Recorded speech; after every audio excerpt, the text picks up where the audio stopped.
Muito boa noite, meus irmãos, minhas irmãs, que já estão conectados pelo Facebook da nossa paróquia São Francisco de Assis. Bem-vindos, bem-vindas. Nós vamos continuar a nossa live de formação,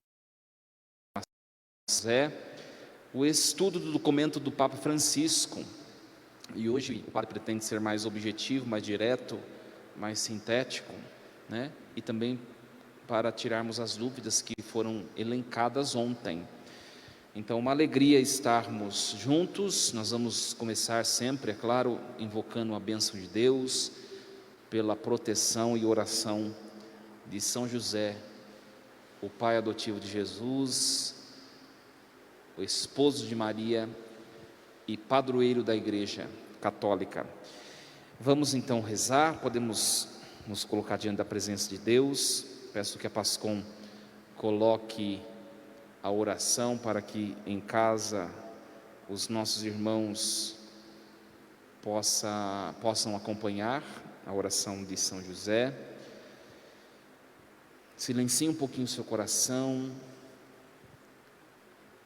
Coloquemos aos pés de São José a nossa intenção, as nossas necessidades. Que não seja somente um momento cognitivo de conhecimento, mas um momento de entrega, de nos unirmos a São José, tão próximo de Deus.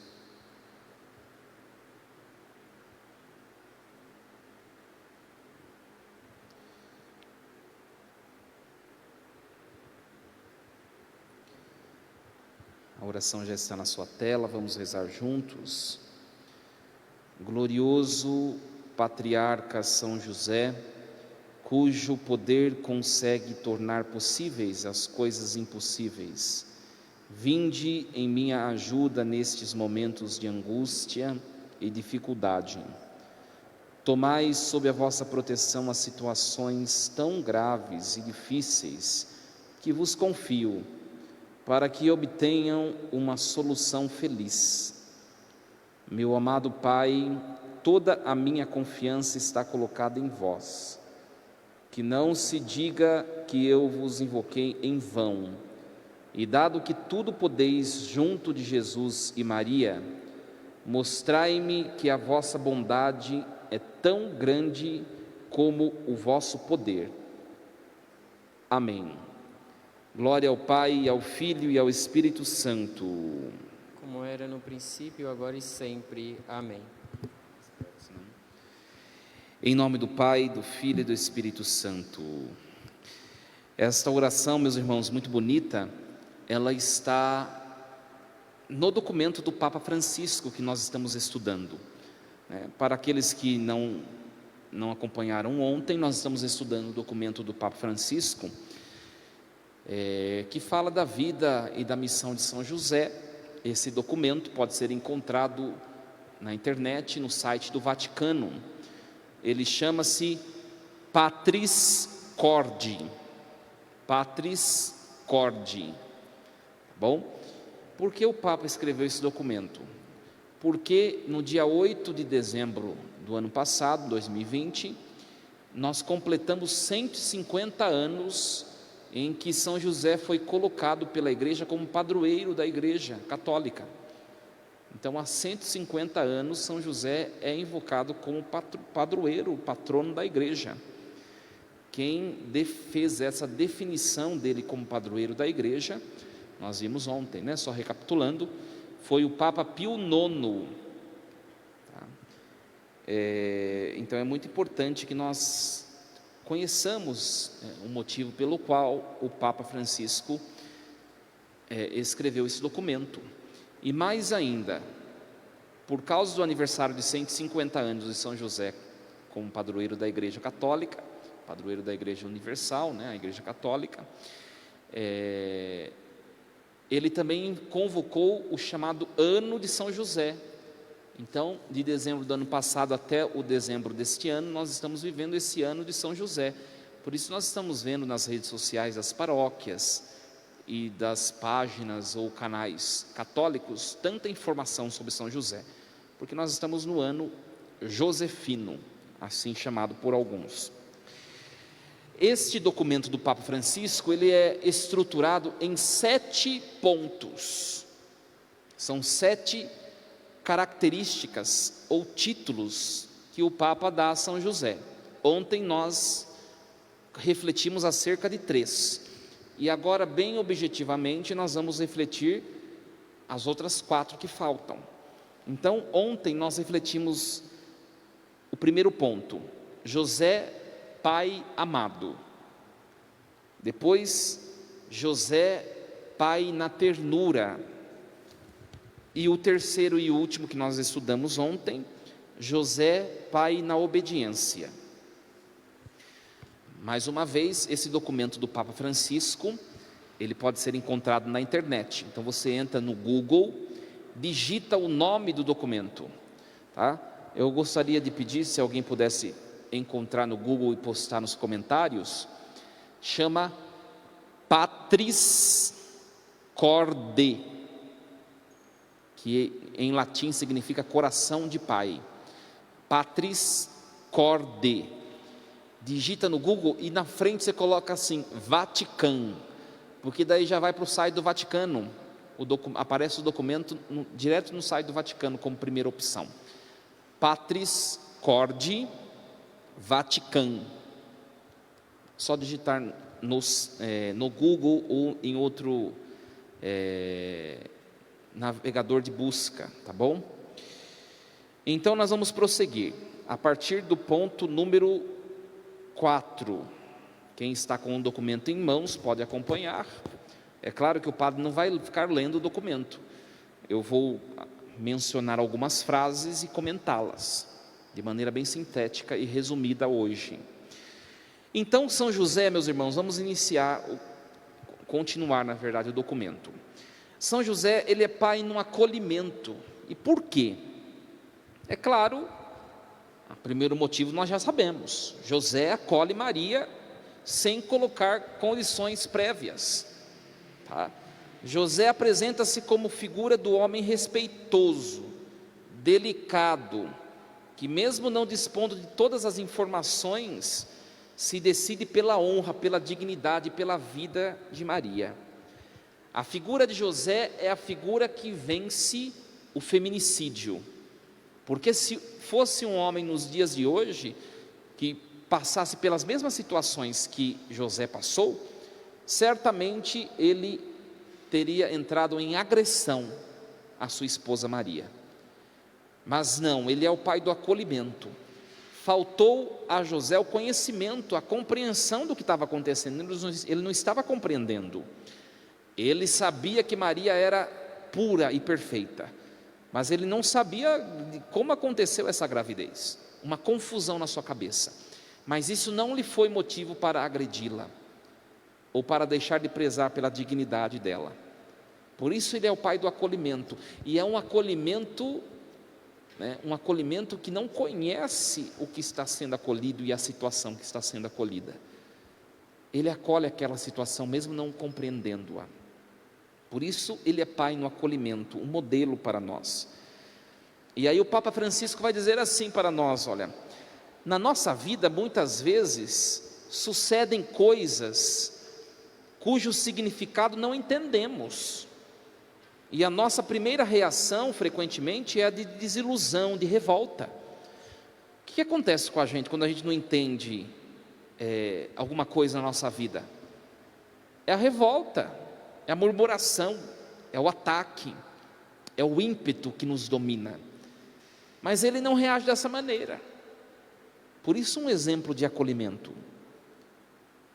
José deixa de lado os seus raciocínios para dar lugar ao que sucede, e por mais misterioso que possa parecer aos seus olhos aquela situação, ele acolhe a Maria.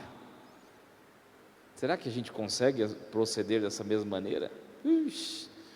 Quando a gente não entende uma coisa, ou quando a gente não entende o porquê das coisas, mas eu faço tudo certinho, por que isso, né? Às vezes tem famílias, por exemplo, que educam os filhos na fé, enquanto crescem na primeira infância, na adolescência, e depois os filhos tomam caminhos diferentes, né? E a pessoa se pergunta: eu fiz tudo certinho, por quê? Né? José não entrou nesse questionamento, ele apenas acolheu a situação e enfrentou-a, né?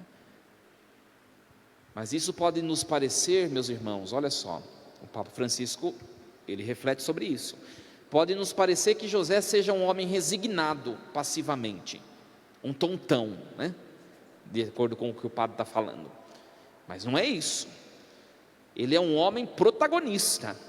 O seu protagonismo é corajoso e forte. Só o Senhor nos pode dar força para acolher a vida como ela é, aceitando até mesmo as suas contradições, imprevistos e desilusões.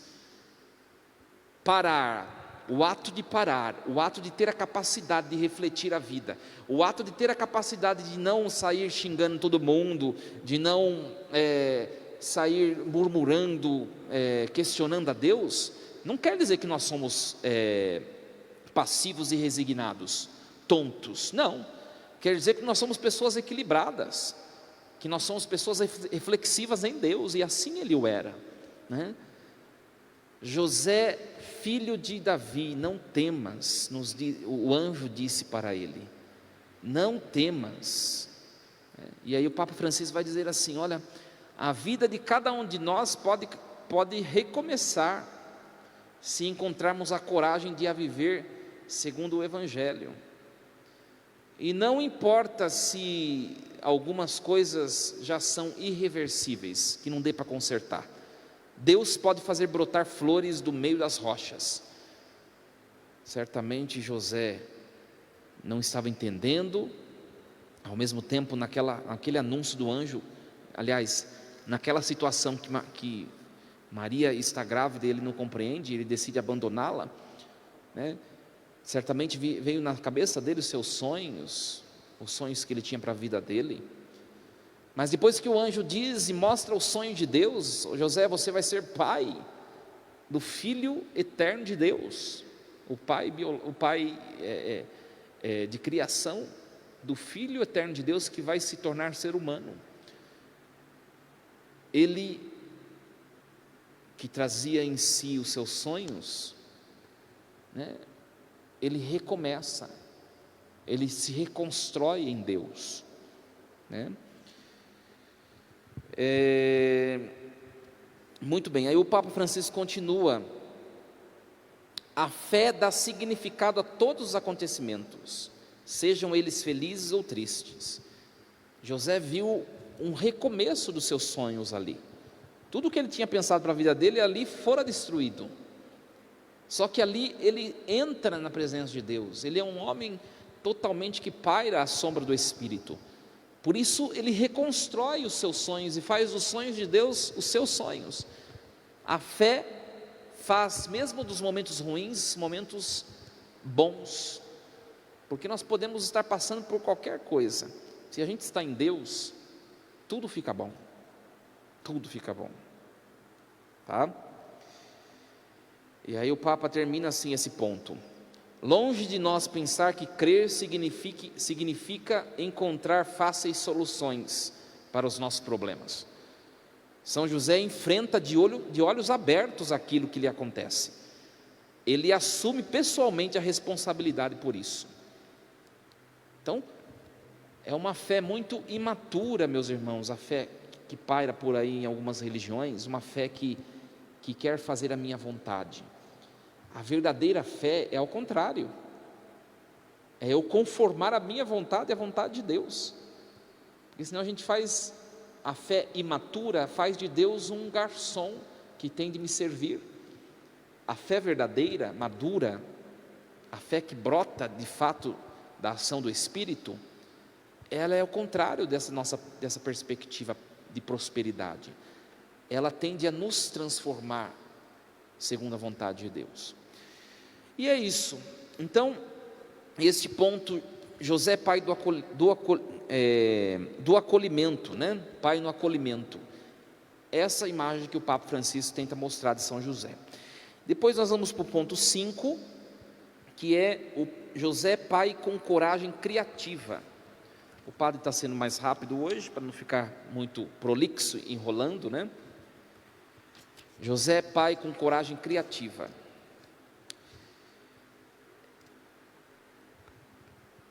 Perante uma dificuldade, pode-se estacar e abandonar o campo, ou tentar vencer a dificuldade de algum modo. Então, o Papa Francisco diz assim: se a gente passa por um problema, ou a gente pode fugir dele e não arcar com as nossas responsabilidades, ou a gente pode enfrentá-lo. Tem dois caminhos. E José, ele enfrenta a situação, mesmo não entendendo, tá? Isso é demonstrado nos textos bíblicos. Pode ler na sua Bíblia depois, em Lucas capítulo 2, né?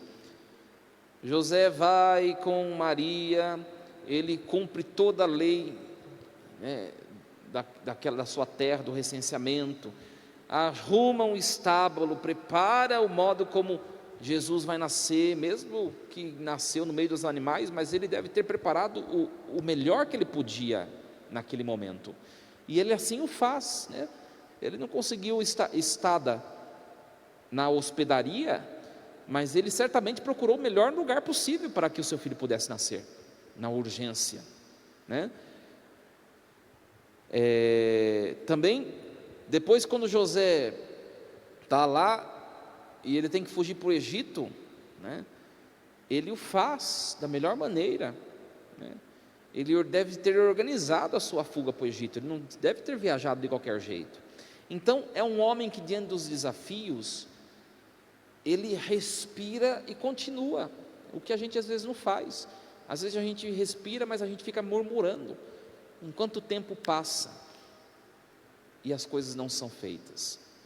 Ele não, ele vai lá e faz acontecer, né? Que mais que o Papa nos fala? Se em determinadas situações parece que Deus não nos ajuda, isso não significa que Deus nos tenha abandonado, mas que Deus confia em nós com aquilo que nós podemos projetar, inventar e encontrar. Às vezes a face de Deus parece sumir diante de nós, para que nós façamos a nossa parte, né? Deus quer depender de nós também para fazer acontecer a sua vontade na nossa vida, né? Por isso que às vezes a face de Deus se esvai, desaparece. Por quê? Cadê Deus, né? Ele está te olhando, te assistindo, Ele está próximo, mas Ele quer que você tenha a coragem de enfrentar a sua vida, né? E deixa eu ver onde o padre parou aqui. O Evangelho não dá informações relativas ao tempo que Maria, José e o menino permaneceram no Egito, mas certamente tiveram de comer. Quando chegaram lá, tiveram de encontrar casa. José deve ter arrumado algum emprego, alguma coisa para fazer, para prezar pela sua subsistência, de sua família. Então a Sagrada Família teve que enfrentar problemas concretos. Às vezes a gente olhando a imagem da Sagrada Família, assim, uma imagem esculpida, parece que é uma família que é isenta de dificuldades, e pelo contrário, às vezes, ou pode ser, meus irmãos, que esta família tenha passado por dificuldades muito piores do que nós. Às vezes nós passamos por dificuldades, mas pode ser que a Sagrada Família passe por coisas piores. Você que encontra dificuldade no seio da sua família, né, seja com um membro da família ou com a família como um todo, né, parar de murmurar, porque a Sagrada Família também encontrou dificuldades. É só analisar a história, né? Primeiro, um casal bonito, Maria e José, que se encontram. Aí começa o anjo a aparecer, fala para José que aí José percebe que Maria está grávida, decide fugir. Aí o anjo fala: não, que você vai ser pai adotivo do Filho eterno de Deus, que vai se tornar ser humano. Imagine um baque. Ele aceita na obediência. Aí continua a caminhada. Aí chega na hora do parto, né?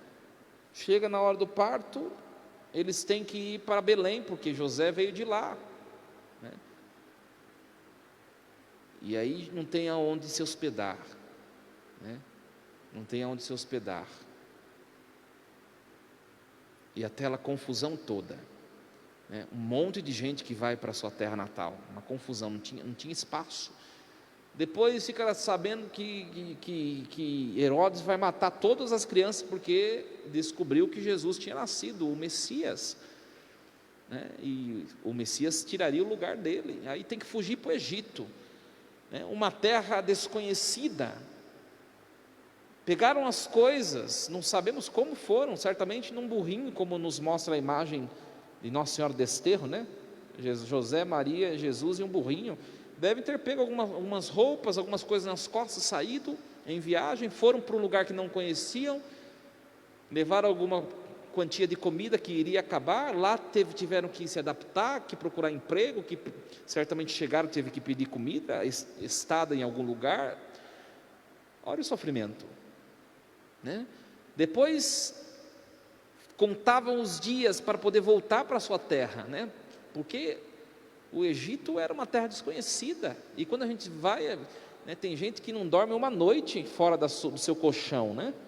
Ai, padre, eu não gosto de ir na casa dos outros, porque eu não gosto de dormir fora do meu colchão, ou do meu travesseiro, né? Meu travesseiro de penas de gansos europeus, né? Tá bom, mas eles não era só o travesseiro que não era deles, né? Era tudo desconhecido, e eles estavam num lugar desconhecido, certamente contavam os dias, e o anjo não aparecia. Aparece logo o anjo, que eu quero ir embora. Certamente o anjo apareceu, e aí pode voltar que Herodes morreu, né? Aí volta, aí eles não podem ir para a terra de José, porque Herodes tem o seu sucessor, que era Arquelau. Aí José pensou, né? E depois o anjo mandou ele não voltar para lá. Aí você vai para um outro lugar que também não é a sua terra, não é Belém. Vai para uma terra que nem tem no mapa. Nazaré nem tem no mapa.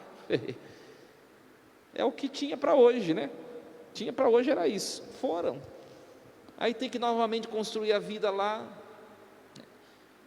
E depois vai levar Jesus para apresentar no templo, para cumprir a obrigação da religião deles. Aí vem um velho, né? E vem um velho e depois uma velhinha, e o velho vai falar assim: olha, uma espada vai transpassar sua alma, Maria. Não bastasse, já tem que ir lá para cumprir a obrigação da religião, ainda escutar essas coisas dos outros, né? Que vai acontecer coisas doloridas, e de fato aconteceu, era um profeta. Então, minha gente, se eu olhar a vida toda deles, se a gente de fato estudar e refletir a vida da Sagrada Família, a gente para de reclamar dos problemas da nossa vida, porque a gente pode ter problema com familiar, problemas de relacionamentos, às vezes de vícios, de drogas, ou às vezes somente de problemas de relacionamento, de falta de diálogo, mas a gente tem a nossa casa, a gente não tem que passar os perigos de terras estrangeiras, a gente não passa tantas coisas como eles passaram. Bom, e é isso, minha gente. E depois o sexto ponto, José, pai trabalhador. Pai trabalhador. São José era um carpinteiro que trabalhou honestamente para garantir o sustento da sua família. Sabemos que São José era carpinteiro, né? Um homem que de fato depois foi, ao longo do crescimento, o desenvolvimento humano de Jesus Cristo, foi ensinando a profissão para o filho. Jesus também era carpinteiro como seu pai, né? Com ele Jesus aprendeu o valor das coisas, a dignidade, a alegria do que significa comer o pão do fruto do próprio trabalho. Hoje em dia nós vemos os pais dão tudo de mãos beijadas para as crianças. É uma má educação isso. Por quê? Porque nós temos que olhar o exemplo da Sagrada Família. Desde jovenzinho Jesus estava lá na oficina da carpintaria de José para aprender que ele também precisa servir para colher o fruto, né? Que ele precisa comer aquilo que é fruto do seu trabalho, desde criancinha. E hoje nós vemos os pais que dão, né, para as crianças toda a tecnologia, e não exige nenhuma obra penitente em troca. é uma má educação e que depois se colhe frutos de transgressões por parte dos filhos. E aí o Papa Francisco continua, estamos chegando ao fim. É necessário tomar uma renovada consciência do significado do trabalho, que dignifica e do qual o nosso santo é patrono e exemplo. São José é patrono dos trabalhadores. Se não me engano, foi o Papa Pio XII. Foi o Papa Pio XII, se não me engano, que... quer ver? Exatamente, Pio XII que fez essa determinação como patrono dos trabalhadores. Depois foi confirmada, ratificada pelo Papa João XXIII, né? Então, São José é exemplo de trabalhador, e ele mostra a dignidade do trabalho não só como instrumento de posse de bens, porque tem gente que trabalha para comprar coisas. Não, nós temos de aprender naquilo que é o nosso trabalho a viver a felicidade que vem de Deus. Você que trabalha e tem um emprego, se você não vive no ato do trabalho aquilo como missão, você só vive como um tempo que eu estou lá, né? Ou como uma profissão somente, você se torna uma pessoa infeliz. Quaisquer acontecimentos serão motivos de você, né, sentir a vontade de deixar de fazer aquilo. Agora, quando você encara o seu trabalho como uma cooperação de Deus para a criação e o crescimento do mundo, você faz aquilo com todo o seu coração, né? Agora, uma exortação: se você trabalha, meu irmão, minha irmã que está nos acompanhando, e você tem algumas dificuldades lá no seu emprego, amanhã, na hora que você for trabalhar, mude o seu estado de espírito ao chegar no seu local de trabalho, e faça o que lhe cabe com todo o seu empenho, com todo o seu coração. Você vai ver que todas essas dificuldades que você tinha apresentado, por si só elas vão desaparecer, porque a sua alegria e a sua disposição interior vai transformar a sua realidade. São José sabia disso. Ele dava o tudo que ele tinha no seu trabalho, tanto quanto ele assim o dava quando estava na sua vivência familiar. É um convite, é uma experiência aprender com José, que, como diz o Papa Francisco nesse título, é o pai trabalhador. Quando nós servimos o trabalho, a nossa profissão, com o nosso coração, e a gente não faz somente por interesses financeiros, né? Nós colaboramos com a obra de salvação de Deus. O trabalho é um mandamento de Deus para o ser humano. Todo ser humano, de modo que aqueles que ficam aí, né, à toa na vida, acabam entrando em pecado desemente da preguiça, porque nós somos criados para cooperar com a edificação do mundo. E como nós cooperamos? Com o trabalho, tá? Então a pessoa que trabalha, seja qual for a sua tarefa, mesmo as donas de casa, toda pessoa que trabalha colabora com o próprio Deus e torna-se, de certa forma, criadora do mundo que o rodeia, né? Aí o último ponto, o padre falei que o padre ia ser rápido hoje. O último ponto do documento é o número 7, que é José, pai na sombra. O que é isso, pai na sombra, né? José, que é para Jesus a sombra na terra do Pai Celeste, guarda-o, protege-o, segue os seus passos, sem nunca afastar-se dele. Olha que bonito, né? José é pai na sombra. Então, para a gente entender o que quer dizer esse ponto, esse título que o Papa dá a José. Que Jesus Cristo, né? Em Jesus Cristo acontece o que nós chamamos de união hipostática. Jesus tem uma natureza divina, o Deus eterno e todo-poderoso, a segunda pessoa da Trindade, saiu da eternidade, entrou na temporalidade e assumiu a forma humana, tomou um corpo humano. Então, o que era eterno se uniu a um corpo e uma alma. Corpo e alma é um ser humano, corpo e alma. A divindade se uniu a um ser humano, ou seja, corpo e alma. De modo que Jesus Cristo de Nazaré é ser humano perfeito e é Deus. As duas naturezas que são inseparáveis. Então, José é para Jesus de Nazaré aquilo que Deus Pai é para o seu Filho eterno. Então José é a equivalência ou a correspondência da figura de Deus Pai. Deus Pai, Deus Filho, José e Jesus de Nazaré. É de um modo considerável e teológico, tá bom? Porque a humanidade de Cristo está tão unida à divindade de maneira inseparável, tá? É um modo pedagógico de entendermos o que o Papa está falando. Não se nasce pai, ninguém nasce pai, mas se torna pai. E não se torna pai apenas porque colocou no mundo um filho, mas porque se cuida responsavelmente dele. José é a prova viva disso. O que é um pai? Um pai é aquele que colabora para a geração de uma vida, biologicamente. Só que o pai não é só isso.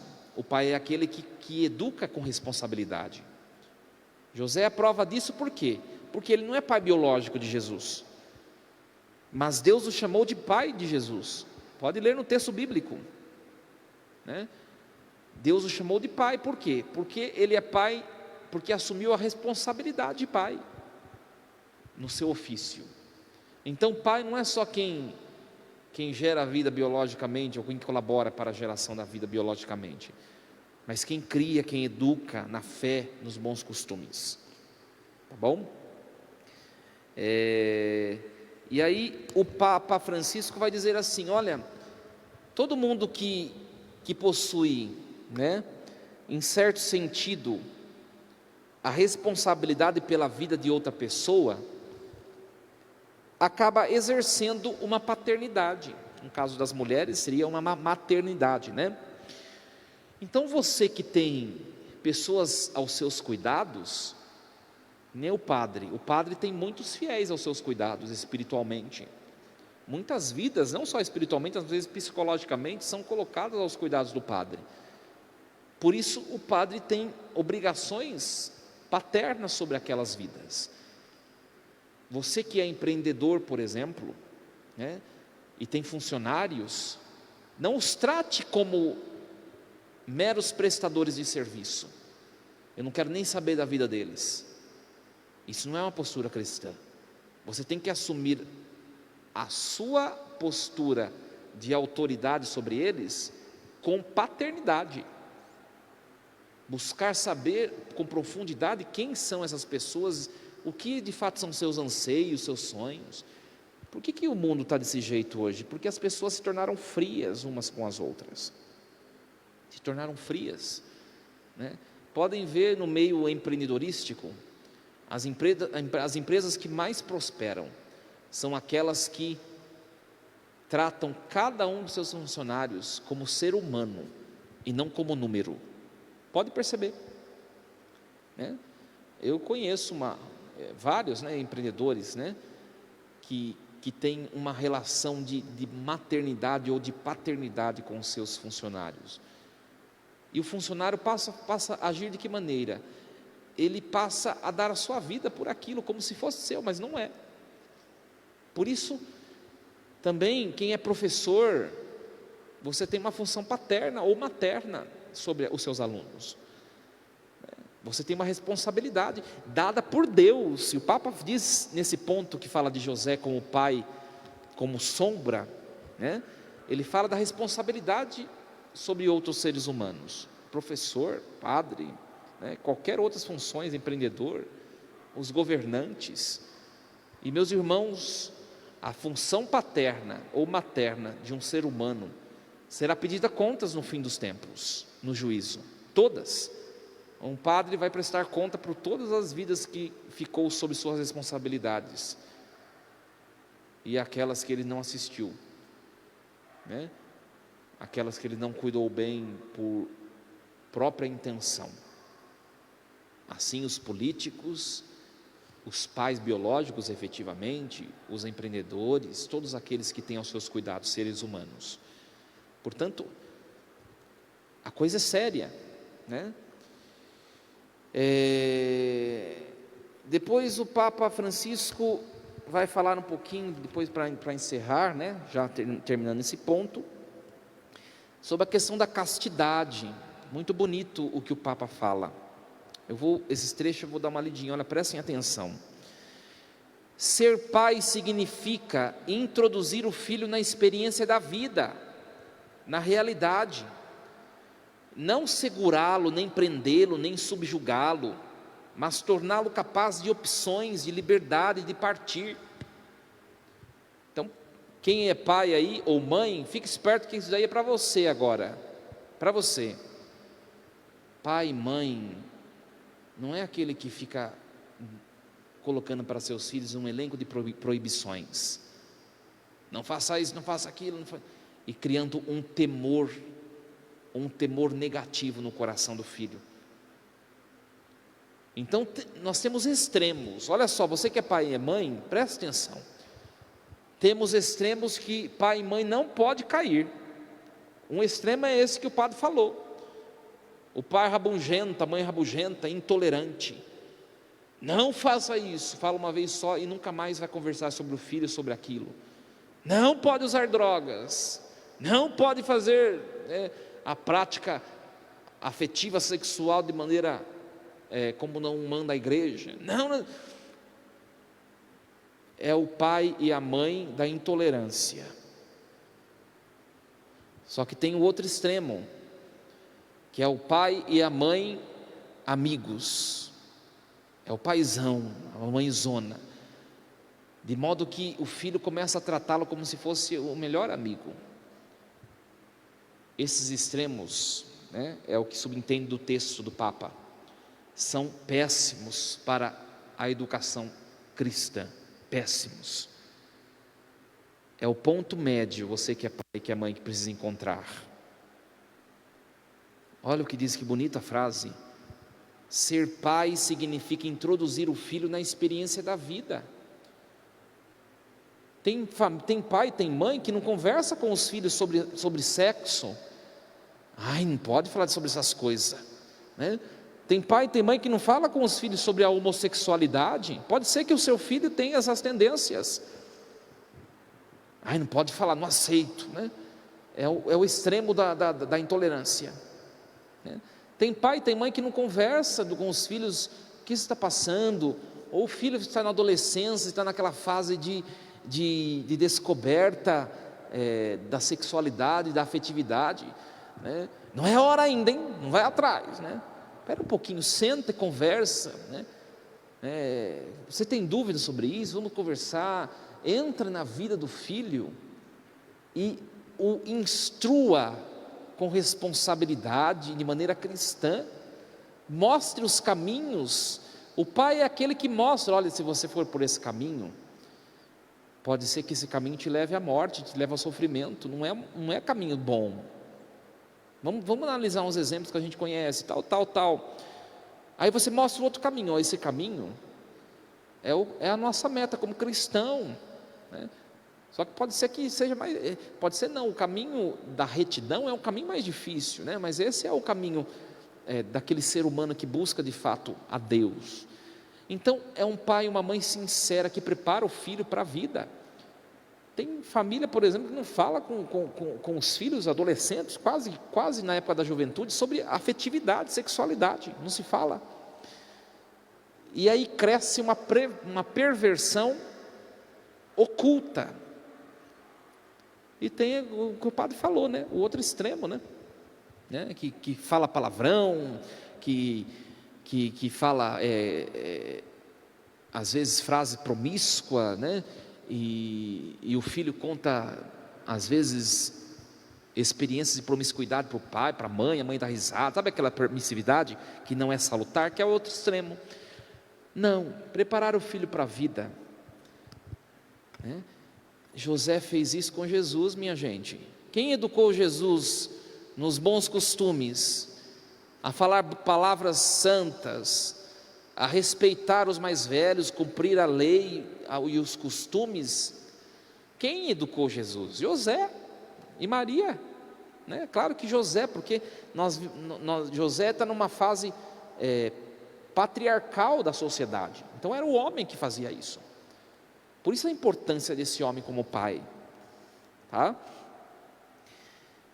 E aí o Papa vai falar da castidade, uma coisa muito bonita. Olha só que bonito, prestem atenção. José, referindo-se a José, muito se fala dele como castíssimo, não é? Castíssimo esposo. Não se trata de uma indicação meramente afetiva, né? A castidade é a liberdade da posse em todos os campos da vida. Olha que bonito. Um amor só é verdadeiramente tal quando é casto. Um amor que quer possuir acaba sempre por se tornar perigoso, porque prende, sufoca e torna o outro infeliz. A lógica do amor é sempre uma lógica de liberdade. E José soube amar de maneira extraordinariamente livre, por isso casta. Nunca se colocou a si mesmo no centro. Ele soube descentralizar-se para colocar Maria e Jesus no centro da sua vida. Que bonito. Então o que é viver a castidade? Ontem, recapitulando uma pergunta de ontem, né, meus irmãos, que foi deixada ontem, sobre a castidade. Por que os jovens têm dificuldade de viver a castidade hoje? E antigamente não era tão difícil. Acho que foi uma coisa assim que perguntaram, ou parecida, né? Foi você, né? Não é que antigamente não era difícil, é a mesma dificuldade. A única coisa é que agora tudo se mostra, porque por causa da globalização e da tecnologia, antigamente não se mostrava, tá? Mas por que José é chamado casto? Por causa da abstinência sexual? Não, minha gente. Por causa da sua liberdade, né? Porque o que acontece hoje em dia nos relacionamentos, sobretudo dentro da juventude? Uma escravidão mútua entre um com o seu companheiro ou companheira, de tal modo que se torna um relacionamento de usufruto. Um começa a usar o outro se torna escravo desse um e um desse outro, numa relação de escravidão mútua. Um se torna no fundo escravo, e o escravo ele não tem valor por si mesmo, porque ele é usado pelo que ele pode oferecer e não pelo que ele é. Esse é o problema. José era livre, né? José era livre, tá? Ele vai falar do amor, o Papa Francisco, só para encerrar. O amor que vem de Deus, ele é casto porque ele é livre, que ele não usa ninguém. A gente não sabe amar às vezes, sabe por quê? Porque primeiro a gente quer que os outros sejam o que a gente quer. Se o outro não for o que eu quero que ele seja, já não me serve. É o namoro dentro da juventude do mundo hoje. Começa pela fisiologia. Se é bonitinho ou bonitinha, se está tudo em cima, fortinho, malhadinho, né? Uma menina se está tudo em cima, erguidinho, magrinha, tudo redondinho, tudo... Aí me serve, porque o outro tem que ser o que eu quero. Isso procedência de escravidão e não de liberdade, porque o outro está tendo que cumprir suas exigências, e quem cumpre exigências não é livre, tá? Depois, não só a questão fisiológica, mas a questão da personalidade. Aí entra as confusões dentro da casa, viu, vocês que estão acompanhando? Porque a maioria das casas, das famílias, tem confusões, porque um quer que o outro seja o que ele quer. A questão do jeito de ser, a questão do jeito de fazer as coisas, e o amor não põe condições. Se a gente tem conflitos desse tipo, é porque a gente não está sabendo amar. José era livre, era casto, porque amava sem colocar condições. Também o amor de José é um amor que não põe exigências, né? Se ele tivesse que colocar exigência, ele nunca ia aceitar essa situação que ele devia passar, renunciar os seus sonhos, os seus planos, né? Para poder abraçar o sonho de Deus. O amor verdadeiro não põe condições para o outro, e a gente quer que o outro faça o que a gente quer. É incondicional o amor de Deus. E o Papa termina dessa maneira, né? Quando uma vocação, seja no casamento, ou seja sacerdotal, celibatária, ou seja virginal, não chega à maturação do dom de si, ou seja, uma vocação amadurecida, ou seja, os casais que buscam o sacramento, mas não estão maduros humanamente, né? Detendo-se apenas na lógica do sacrifício, então, em vez de significar a beleza e a alegria do amor, corre o risco de exprimir infelicidade, tristeza, frustração. E por fim termina essa parte.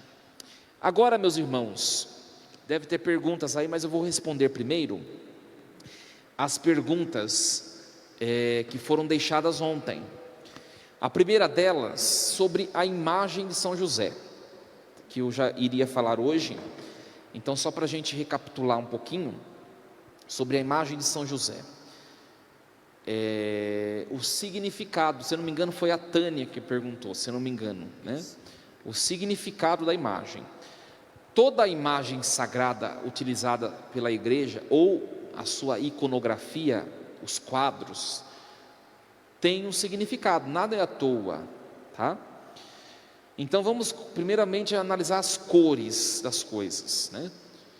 José sempre traz uma veste ou uma túnica roxa, em algumas imagens vem azulzinho, que significa o homem por excelência da penitência, o homem do sacrifício por Deus, o homem que abraça os sonhos de Deus e faz a vontade de Deus e não a sua, é a penitência mesmo. Depois é que essa imagem não tem, aliás tem aqui, mas tem algumas imagens que o manto já cai aqui no ombro, o manto sempre marrom. O marrom lembra terra, terra no latim é humus, humus, dessa palavra sai a palavra humildade, é o homem por excelência humilde, que não impõe condições, que aceita o que tem para hoje e faz acontecer com o que tem. Esse é São José, o homem humilde, e na sua humildade casto. Depois, um outro elemento, vamos ver aqui, José está olhando sempre na imagem para baixo, significa que ele é o pai de criação de Jesus, mas a sua paternidade ela é subalterna à paternidade excelente de Deus Pai Criador, que é o Pai eterno do seu Filho eterno e unigênito, tá bom? Então, o olhar para baixo significa que ele assumiu a sua condição de pai terreno, mas acima dele tem uma paternidade muito maior que a de Deus, sobre o Filho, tá bom? A veste de Jesus Cristo geralmente é branca, né? Essa imagem está meio azulzinha, bem clarinha, né? Que significa a pureza. Jesus Cristo não tem pecado. Depois Jesus traz numa das mãos o globo, uma bola, que é o globo, significando que nas suas mãos está o controle e o governo de toda a realidade criatural. Por mais que nós pensemos que o demônio tem imperado, por mais que nós pensemos que o mal tem tomado conta do nosso mundo, que as situações de morte estão a derrotar o ser humano, Jesus Cristo tem nas suas mãos o mundo e o controle de todas as coisas, né? É o meu lema de vida, né? Deus in gubernatione omnium rerum est. Deus está no comando de tudo. De fato, a imagem de Jesus com o globo na mão tem essa significação. A outra mão de Cristo está apontando, tá? É um apontar, aí tem várias interpretações, né? É um apontar para o céu, um apontar para o céu. Cristo olha para baixo também, porque Ele está contemplando e está ao lado do ser humano, que ainda está caminhante para a eternidade. Depois também José tem nas mãos o lírio, sempre José traz um lírio nas mãos, não é? Que é o significado da sua pureza e também da sua vitória com Cristo, tá? Aí tem uma lenda que diz que lá em Belém, um sacerdote convocou vários homens, né?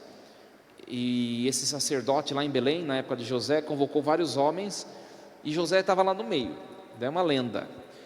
E aí ele deu um cajado na mão de cada homem, aquele que o cajado se transformasse, né? Se transformasse em flor, seria o pai do Messias, e o de José se transformou, né? Isso é uma lenda, tá bom, minha gente? É uma lenda. Deixa eu ver se tem mais alguns elementos. Não, acho que eu falei todos. Então a Tânia que nos acompanha, os significados são esses, tá bom? Não sei se tem mais alguma coisa que eu esqueci. O lírio é a pureza e a vitória de Deus na vida humana, tá? Também, meus irmãos, deixaram mais algumas perguntas. A Vitória, que foi minha aluna, perguntou sobre as cartas de São José. Eu não conhecia e eu fui pesquisar, vários relatos tem de fato disso que eu não conhecia, não sei se você conhecia. Não, nunca ouvi falar. Eles escrevem uma carta com aquilo que profundamente está precisando, escreve uma carta endereçada para José e esconde essa carta debaixo do seu ícone ou da sua imagem e deixa a carta lá, né? Teve vários, eu li, fui para pesquisar, né? Vários testemunhos de que aquilo se cumpre, né? É uma questão de devoção, né? Não é uma devoção tomada oficialmente pela igreja, né? Mas se não se torna superstição, não tem problema. Agora, se se torna superstição, isso não é saudável, tá? Outra pergunta que ficou ontem, sobre os restos mortais de José, né? Eu não sei se foi a... Foi a Vera da comunidade Nossa Senhora da Assunção. Eu não sei nem se a Vera está acompanhando hoje, mas eu vou retomar esse assunto, né? A resposta é a mesma, viu, minha gente? Não tem comprovação de onde estão os restos mortais de José. Não tem, né? Os textos não falam, não tem documento, não se sabe, né? O que tem são menções, alguns santos. Depois vocês podem pegar os textos dos próprios santos, né? Alguns santos mencionam sobre isso aí. Por exemplo, São Tomás de Aquino, São Clemente de Alexandria, São Bernardino, e deve ter alguns outros que falam que José foi um dos homens que ressuscitou, porque o texto bíblico diz que no momento da paixão de Jesus, a terra treme, lembra aquele episódio? E o texto bíblico, eu não sei qual evangelista, Mateus, O evangelista Mateus diz que quando aconteceu aquele episódio, na hora da crucifixão e morte de Jesus, disse que vários mortos ressuscitaram. E esses santos dizem que o primeiro deles foi José, o pai de Jesus. Mas isso é um detalhe, porque se ressuscitou, depois morreu de novo, não é? E aí tem uma beata, tudo isso tem na internet, viu, minha gente? Depois vocês podem pesquisar. Tem uma beata que chama-se, como que é? Catarina, acho que é. Deixa eu ver o nome daqui. Catarina Emeriti, acho que é assim que pronuncia, nunca tinha ouvido falar. Eu fui pesquisar, né? E essa beata, ela tem uma visão de que José, o corpo de José ainda está sepultado lá nos territórios da Terra Santa, provavelmente em Belém, e que ele ainda vai ser encontrado pela igreja em tempos propícios na história, como sinais de salvação e da presença de Deus. Então essa santa, né, tem relatos, né, dessa visão. Eu não li a obra dela, viu, minha gente? Fui pesquisar na internet, né? Então precisa aprofundar mais sobre a vida da santa. Essa santa foi beatificada pelo Papa João Paulo II, Catarina Emeriti, com um CH no final. E ela foi beatificada, tem que estudar a fundo, né, a história dela, e se de fato procede dela, né? Não é uma certeza, porque eu não investiguei com profundidade, tá bom? É bom deixar claro. Então, alguns textos dizem que ela teve uma visão e de que São José está com o corpo intacto, incorrupto, como tem outros santos incorruptos, né? Esperando ser descoberto pelo mundo e pela igreja. E a sua descoberta vai causar uma grande polêmica mundial, Deus mostrando a sua face para o mundo. Então é isso. E nós não sabemos onde está sepultado, né, São José. Não tem jeito de saber, não tem comprovação arqueológica nenhuma, né? Tá bom? Só recapitulando um pouquinho esta pergunta que a nossa querida Vera assim o fez, né? Você conseguiu pegar todas as outras perguntas? O Valmir fez a mesma pergunta de ontem, padre, referente a uma outra pessoa que eu não lembro agora quem que é, referente por que São José, sendo colaborador de Deus, depois de Nossa Senhora, é tão esquecido dentro da Igreja Católica, o que o senhor tinha comentado a respeito ontem, né, sobre ele. Por que São José é tão esquecido, a devoção? Ao longo da história, né, a figura de José, durante toda a história da igreja, foi apreciada pela igreja, o poder de José. Por quê? Porque, meus irmãos, para cuidar do seu Filho eterno, que se tornou ser humano, Deus não escolheria um homem fraco, Ele escolheu de todos o mais forte, mesmo na humildade, na simplicidade, o homem mais forte em santidade e em poder espiritual. Por isso José, desde os primórdios da igreja, ele foi tido como o terror dos demônios, né? E foi-se ao longo da história construindo muito devocionismo, né? Só que nós chegamos num período histórico, essa idade contemporânea, ou que alguns sociólogos chamam de idade pós-contemporânea já, né? Ou pós-cristã. Nós chegamos numa época de abolição, né, de toda essência devocionista dentro da própria igreja. Então a figura de José, ela não foi sendo erigida ao longo dos séculos num conhecimento espiritual, também é claro, mas de maneira predominante num devocionismo, que com o passar a entrada na idade contemporânea e pós-contemporânea, foi se perdendo. Então se perdeu, né? Como se perdesse São José. Por isso que o Papa Francisco convocou o ano de São José, que é um ano de reflexão de tudo o que se falou desse santo. Depois do Papa Pio IX, não teve nenhum Papa que não tenha falado de José. E agora a pergunta: quem de nós conhece os textos dos papas que fala de São José? Se tiver uma pessoa, nenhum de nós. Por exemplo, não precisa pegar o Papa Leão XIII, que a gente nem conheceu, mas João Paulo II a gente conheceu. Quem leu do João Paulo II o documento que fala de São José? Ninguém. Por quê? Porque ainda tem resquícios de São José somente na dimensão devocional, e não na dimensão espiritual e de conhecimento teológico desse homem, da vida desse homem e do significado dele. E aí o Papa tem convocado isso: vamos conhecer mais São José. Na Bíblia fala pouco, mas na história da salvação, na história da igreja, a igreja muito fala dele, iluminada pelo Espírito. É por isso, né? Então, é retomar a devoção, mas retomar aquilo que a igreja nos oferece com solidez, como material, né? Que são esses documentos. Para vocês terem noção, olha só, o Papa Pio IX foi o Papa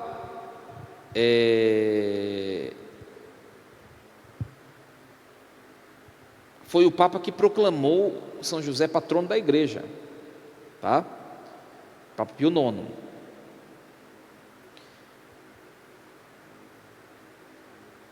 Depois Leão XIII é o que vem depois dele, Papa Leão XIII. Ele colocou São José como pai das famílias, senhor das famílias. Depois de Leão XIII veio o Papa Bento XV. Bento XV viveu numa época de guerra, né, contra a igreja. Então ele colocou São José como protetor diante da guerra. Depois veio Pio XI, que também, claro que nessa tem o Pio X, né, Pio X, mas depois que fala de São José, Pio XI, que vai colocar a figura de José, a vida de José, um estímulo para vencermos o comunismo. Ele lutou bravamente contra o comunismo, Pio XI. Depois Pio XII, Pio XII que instituiu o que nós celebramos hoje no 1º de maio, acho que é festa, né? Não é solenidade, a festa, ou não sei se é solenidade, a festa de São José Operário. Agora dia 9 nós celebramos São José, esposo de Maria. Esse é o título da celebração litúrgica, padroeiro da igreja. Mas em 1º de maio nós celebramos a memória, São José Operário, a memória. Quem instituiu foi o Papa Pio XII. Por quê? Nossa, São José Operário? Porque a igreja estava debatendo e brigando contra o comunismo. São José Operário é a figura daquele homem que trabalha e que do seu trabalho ele colhe o seu sustento, de acordo com o seu mérito e o seu trabalho. Isso daí se opõe totalmente ao comunismo, porque no comunismo você pode trabalhar doidado, mas você vai receber o mesmo daquele que não trabalha. Não, São José Operário, modelo de instituição trabalhística, contra o comunismo, Pio XII. Depois o Papa João XXIII, foi o Papa que convocou o grande concílio Vaticano II, colocou São José como padroeiro do concílio. Depois de João XXIII teve Paulo VI, que também mencionou São José. E depois de Paulo VI, João Paulo I, que ficou um mês, né, de Papa, morreu. Depois João Paulo II chamou São José de guardião do Redentor, né? Se você quiser, você pode ler esse documento do Papa João Paulo II, que é belíssimo. Eu pensei que ia dar tempo de explorar hoje, mas não vai dar tempo. Chama-se Redemptoris, pode digitar no Google, do mesmo jeito que digitou o do Papa Francisco, Redemptoris Custos. Custos em latim é guardião ou protetor, tá bom?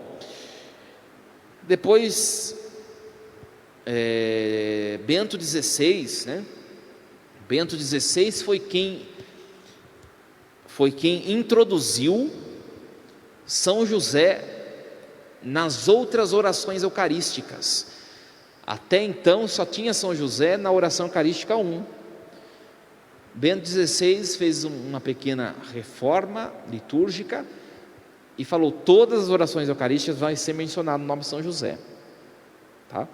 Na oração eucarística 1, que chama-se Cânon Romano, quem introduziu São José foi o Papa João XXIII, tão perto de nós aqui, porque antes não se falava de São José na oração eucarística. Então, só que o Bento XVI, quando ele manda colocar o São José em todas as orações, logo em seguida ele pede renúncia. Então, quando foi publicado esse decreto dele, né, foi publicado já com a assinatura do Papa Francisco.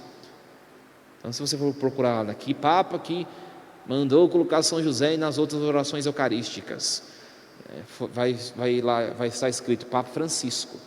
Mas na verdade quem começou com esse projeto de reforma foi o Papa Bento XVI. E o Papa Francisco, que é apaixonado pela figura de São José, né? Essa oração que a gente rezou no início é uma oração que ele pegou de um livro e que ele reza, no texto dele ele fala que ele reza toda a liturgia das horas, ele reza para São José, o Papa Francisco.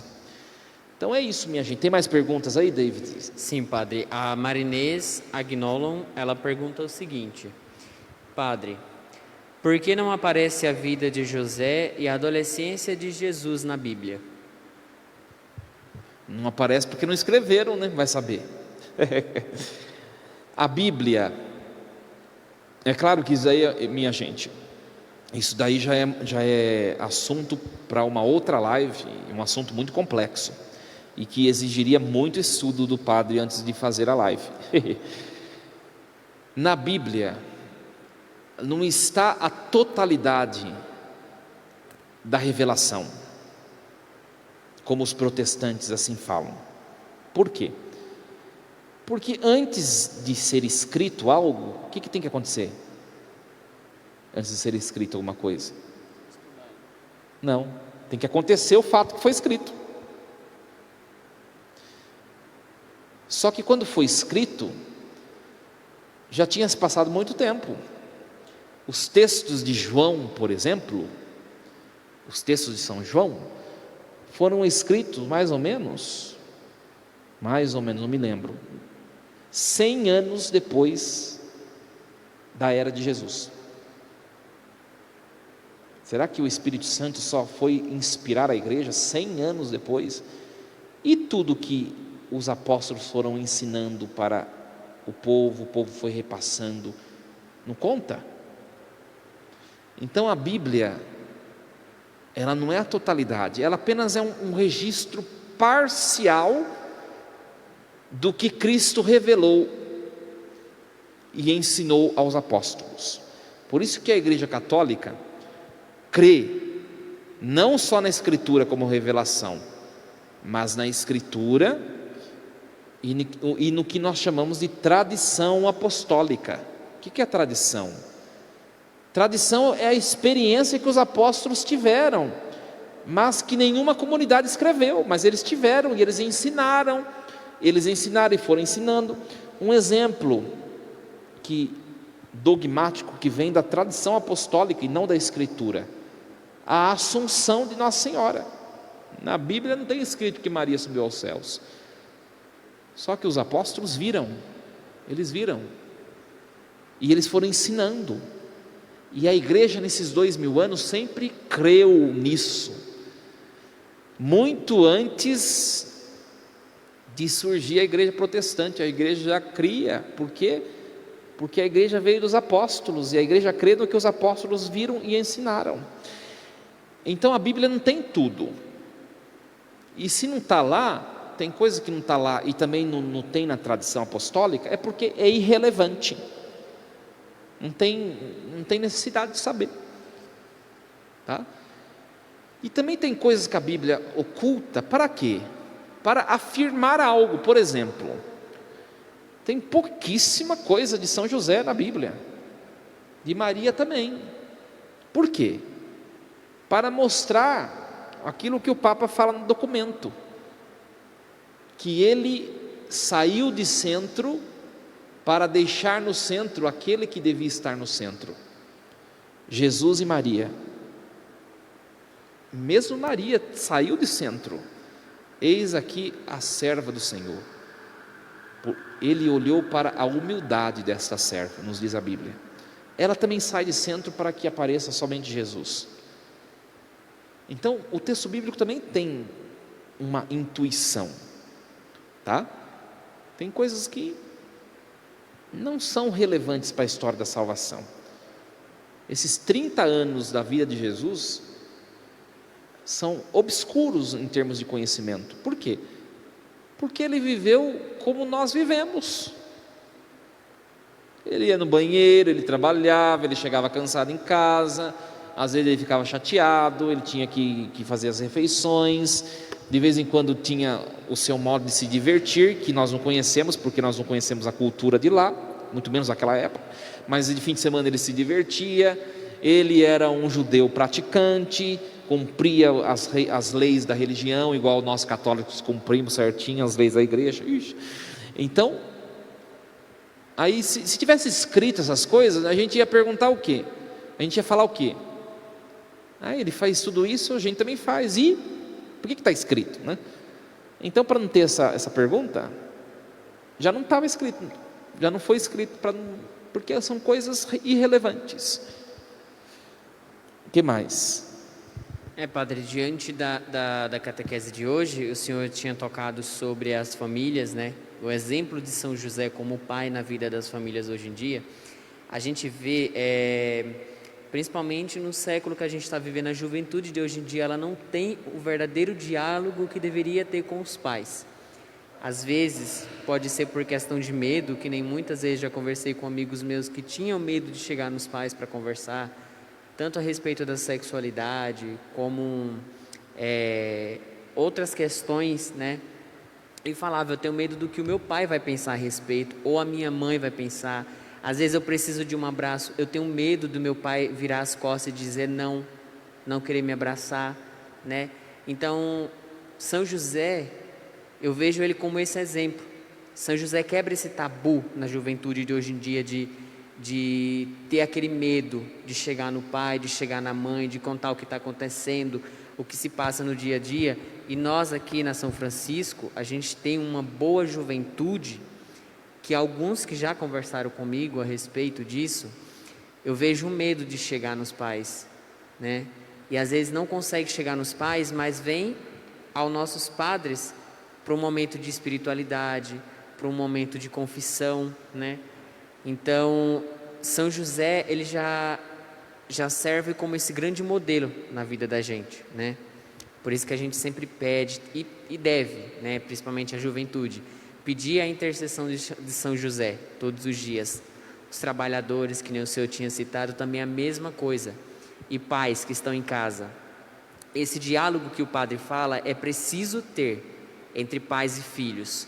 Muitos entram em estado de depressão justamente por ter medo de chegar a vocês pais, pela reação que vocês terão com eles, pelas palavras às vezes lançadas sobre os filhos de vocês. Tudo isso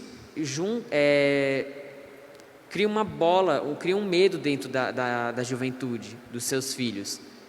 E acontece que muitas das vezes eles buscam os padres para confessar e ter uma direção espiritual. Então, eu tiro isso por mim porque a minha mãe, ela é uma pessoa super tranquila, né? Eu converso com ela a respeito de muitas coisas. Sempre tenho o apoio da minha mãe, né? O meu pai, Deus já levou. Mas a minha convivência com os meus pais sempre foram boas, graças a Deus, né? Eu tinha os meus momentos de estresse, mas isso é coisa de filho, né? Mas eu nunca pesquisei sobre a vida de São José, mas pelo pouco que eu conheço, o que eu acho mais interessante em São José é a simplicidade dele, né? É isso que as famílias de hoje em dia precisam rever, principalmente agora no tempo de pandemia, onde pai tem que conviver com o filho, mesmo às vezes o filho dizendo, eu não suporto o meu pai, não suporto a minha mãe, os pais falando, não suporto meus filhos. Esse é o momento de diálogo, né, padre? Exatamente.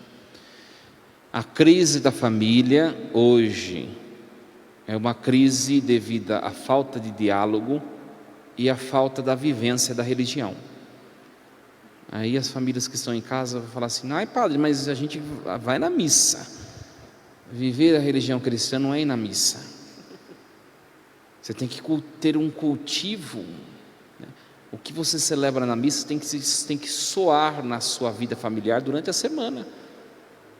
Partilhar a palavra, eventualmente, rezar o terço juntos, né? Sentar, rezar juntos, ou sentar e conversar, ter um momento para partilhar as coisas da vida, né? Os pais, o diálogo. Está vendo que o filho já está entrando na adolescência, está na fase dos namoricos, começando os namoricos, já tem que sentar, tem que falar, tem que, na brincadeira, talvez entrar na vida do filho, nas questões da afetividade, né? O que não acontece. São os dois extremos que o padre falou: ou o extremo da intolerância, ou o extremo da permissividade, que não faz bem, e que não são cristãos, nenhum dos extremos, né? E São José, ele nos mostra o que é o equilíbrio, né? A intenção do Papa Francisco, que dá para perceber, é mostrar bastante a humanidade de José. Porque o que faz o devocionismo, né? Quando eu falo devocionismo é para falar esse ismo mesmo, depreciativo. Porque tem a devoção e o devocionismo. Devocionismo é uma prática devocional estéril, sem reflexão, sem colocar na vida a imagem, a vida do santo. O que faz o devocionismo? Faz nos enxergar o santo apenas na sua majestade de santidade. Mas a igreja nos ensina que nós temos de olhar para a vida do santo na sua fragilidade humana e aprender dela, né? O devocionismo nos faz o quê? São José casto, né? São José em cima do altar, né? Tá, mas o que ele ensina para você? Ele não ensina nada, porque não dá para viver o que ele viveu, não consigo. E não é assim, minha gente. É um homem próximo de nós, nossa realidade, que padeceu as mesmas dificuldades, os mesmos questionamentos, os mesmos medos. Então o Papa tem mostrado a humanidade de José, que é próxima de nós e nos mostra que é possível viver a santidade mesmo nas nossas dificuldades que temos. Nós temos mais uma pergunta e depois dela acho que dá para encerrarmos, né?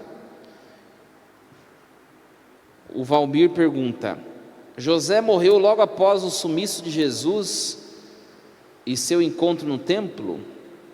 Por que não se vê nada sobre ele na Bíblia?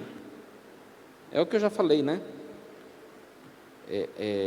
A escassez de informação de São José é explicada pelo Papa Francisco como a descentralidade daquele que é humilde.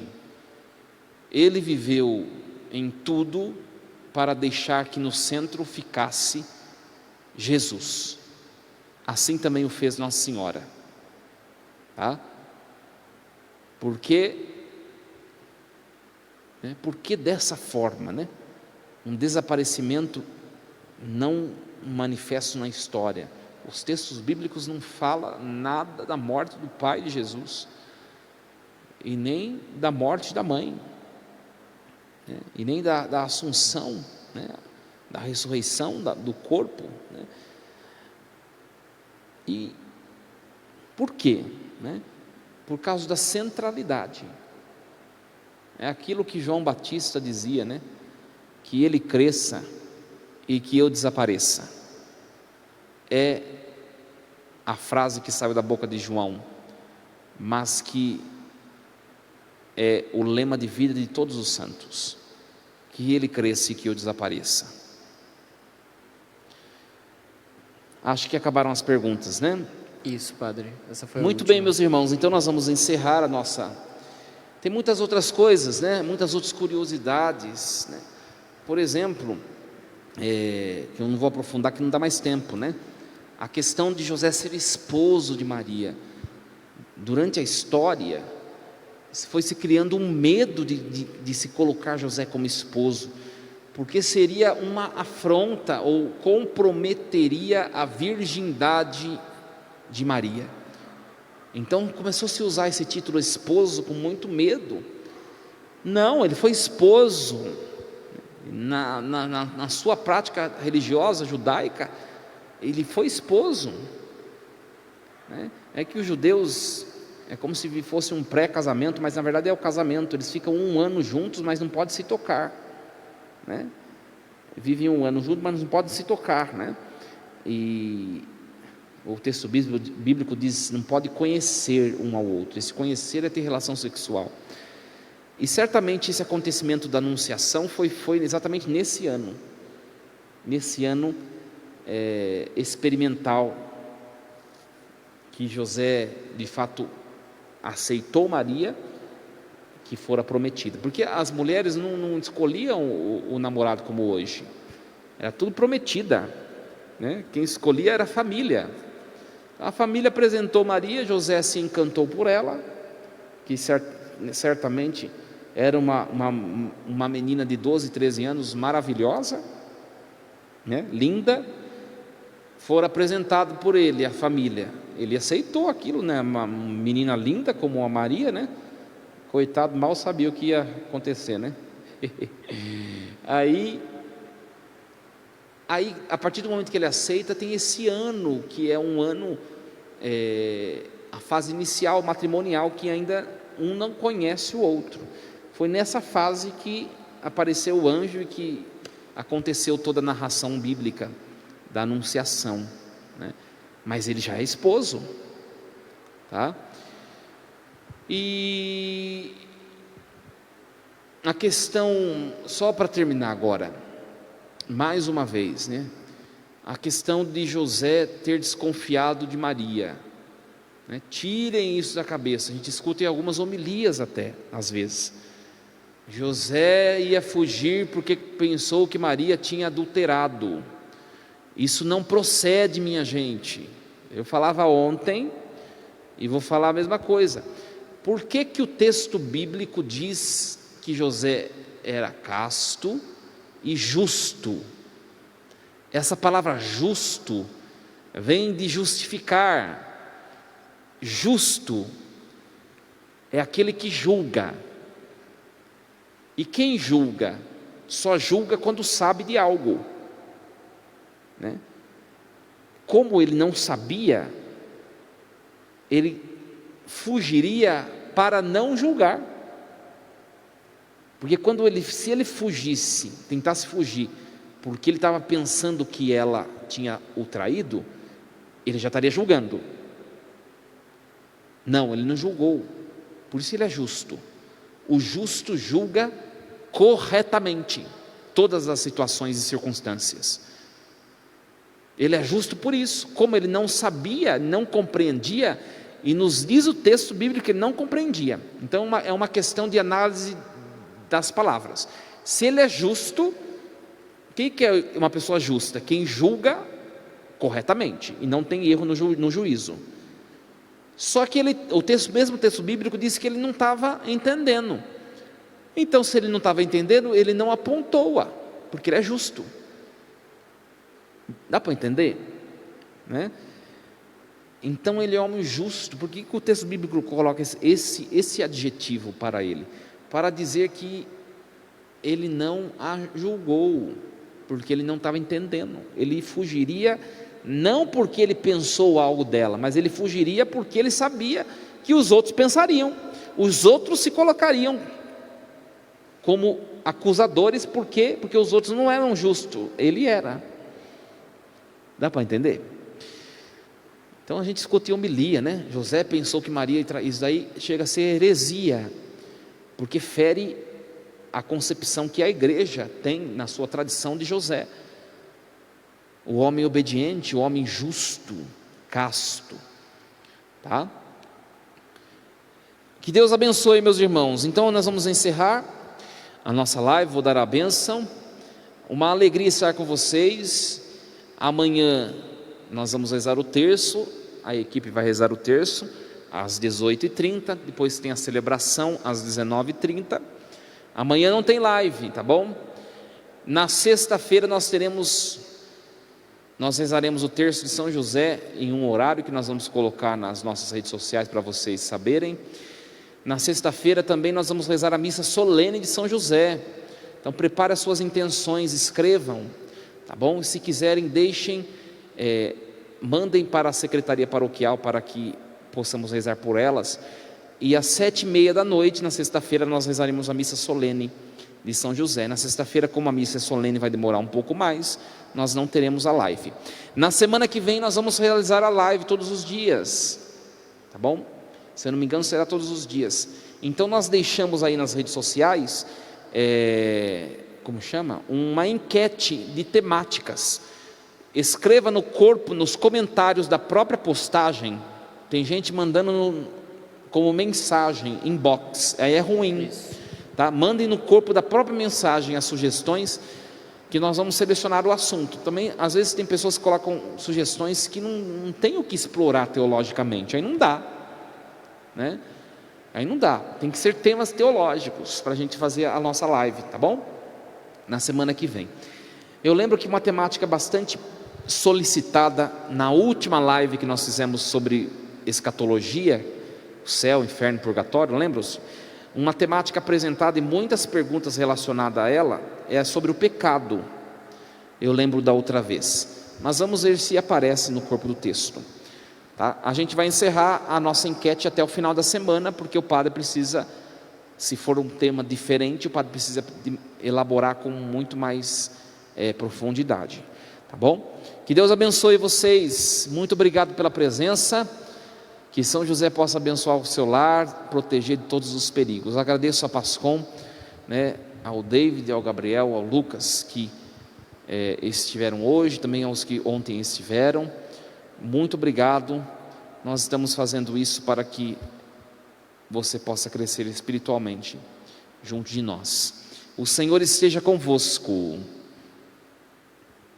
Ele está no meio de nós. Abençoe-vos Deus Todo-Poderoso, Pai e Filho e Espírito Santo. Amém. Permaneçamos em paz e que o Senhor sempre nos acompanhe. Graças a Deus.